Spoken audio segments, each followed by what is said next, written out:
Next, we have on page number 22, item number 50, 2021-495. I have 3 speaker cards. Ruben Velasquez, followed by Robert Jeffers and Lance Font or Fort. But Ruben is first. Come on down. Ruben, Robert, and then Lance.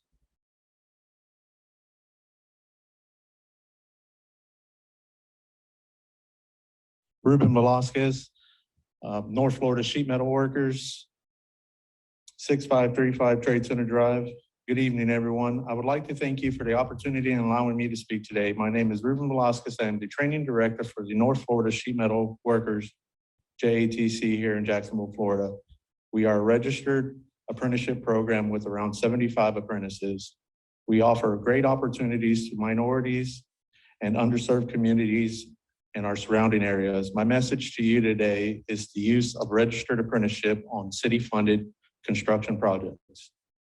You may ask yourself, what is Registered Apprenticeship Program? The United States Congress passed the National Apprenticeship Act, known as the Fitzgerald Act, in 1937, establishing federal registered apprenticeship. A registered apprenticeship program is overseen by United States Department of Labor, the Florida Department of Education, Division of Career and Adult Education. Registered apprenticeship is a high quality career path where employers can develop and prepare their future workforce. Individuals obtain paid work experience by on-the-job training. They receive related classroom instructions, hands-on career training, OSHA safety training, which is a high priority for everyone involved, guaranteed wage structure, and nationally recognized credentials. Certifications earned through registered apprenticeship programs are recognized nationwide. Apprentices who complete registered apprenticeship programs are accepted by the industry as journey workers. In return, we provide our contractors and customers the best trained apprentices and journey workers the industry has to offer. All I ask is for you, City Council, to give this some serious consideration, not only for this project, but also others in the future, the use of registered apprenticeship. Let's help our registered apprentices prepare for tomorrow by introducing new skills and valuable experience in the workplace today. Thank you very much. Next, we have Robert Jeffers, followed by Lance.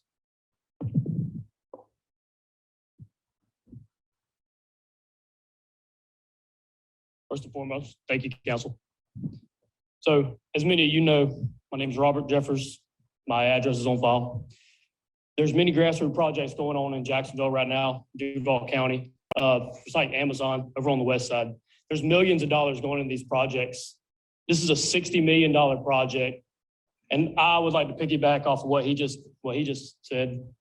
The millions of dollars that's going in these projects, we need to implement some kind of apprenticeship language because these apprentices build our future workforce.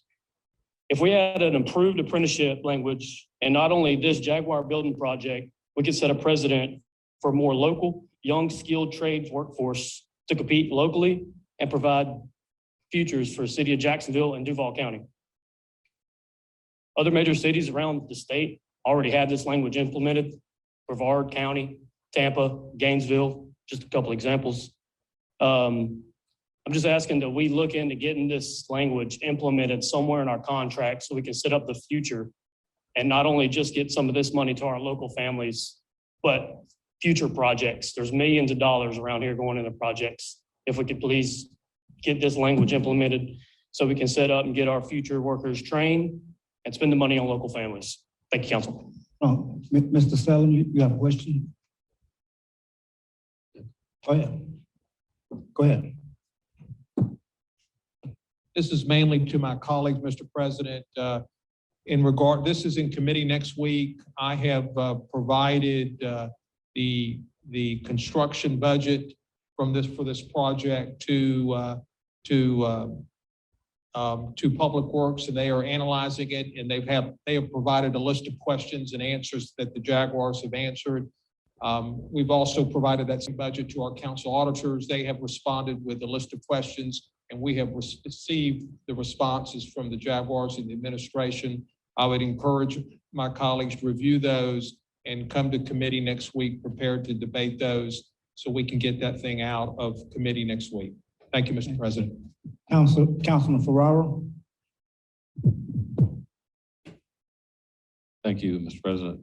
For the two speakers who were just here, if you could contact our office later, I'd like to speak to you a little bit longer than we have for tonight, if that's all right. Thank you, sir. Yes, sir. Thank you. Thank you. Next, we have Lance. What, on to Fort, I'm sorry. Out. I apologize, sir. Good evening. My name is Lance Fout, President of North Florida Building Construction Trades Council. Address is on file. I want to talk about apprenticeship also. I talked about it 2 weeks ago.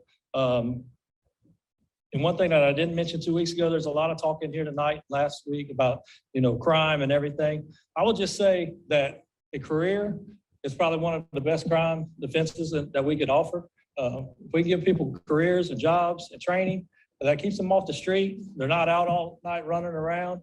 They got to go to bed. They got to get up the next morning.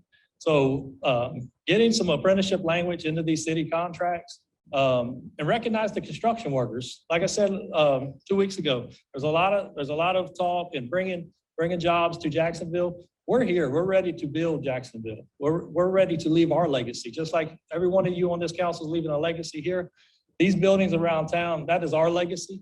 There should be some apprentices opportunities, and our apprenticeship opportunities are open to men, women, all races, everything. We give opportunity. We have the careers. There is a big construction boom right now. There is a lack of skilled workforce.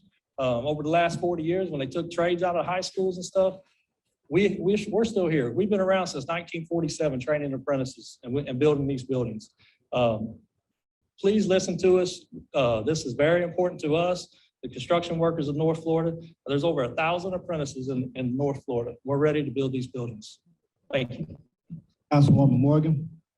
Thank you so much, Mr. President. Mr. Fouts, can you meet me in the green room? Thank you. Oh, you had a question for me? Okay. Councilman White. Before she meets Mr. Feld, I actually met with him last week at his shops in my district.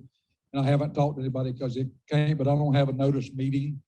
And I know Ms. Jackson, I know Ms. Morgan, I've seen Mr. Carlucci, Mr. Fair wants to talk about it. He gave me a booklet of what they're doing in some of the other cities. So that'll be coming out shortly if that answers some questions for somebody. Thank you. Councilwoman Jackson. Thank you so much, and thank you, Councilman White, for sharing that. Actually, I'm going to piggyback on what the chair of Finance shared, Mr. Salem, relative to the question being forwarded to the council auditors, the presentation. So this piece of legislation is assigned to Finance and the Rules Committee, which allows it, believe it or not, to touch 14 council members. If you count the council president, it touches 15 council members. And so that was intentional and purposeful. One of the things I'm encouraged, we mentioned at the last Rules Committee meeting, was we were encouraging the members of the Rules Committee and others who were interested in the financial aspects of it to make certain that they were in attendance or watching the Finance Committee meeting, because we will not have Finance Committee meeting 2.0 at 2 o'clock. It is before the Rules Committee because of the waivers, exemptions, and others, and we've lifted those up to make certain we specifically address that, but encouraging all members of the Rules Committee or any other colleagues who may be interested to tune in. I will be tuning in to the Finance Committee meeting next week, Mr. President. Thank you. Thank you. That's our last speaker, Mr. President. Do we have any more speakers? We don't have, this public hearing is now closed.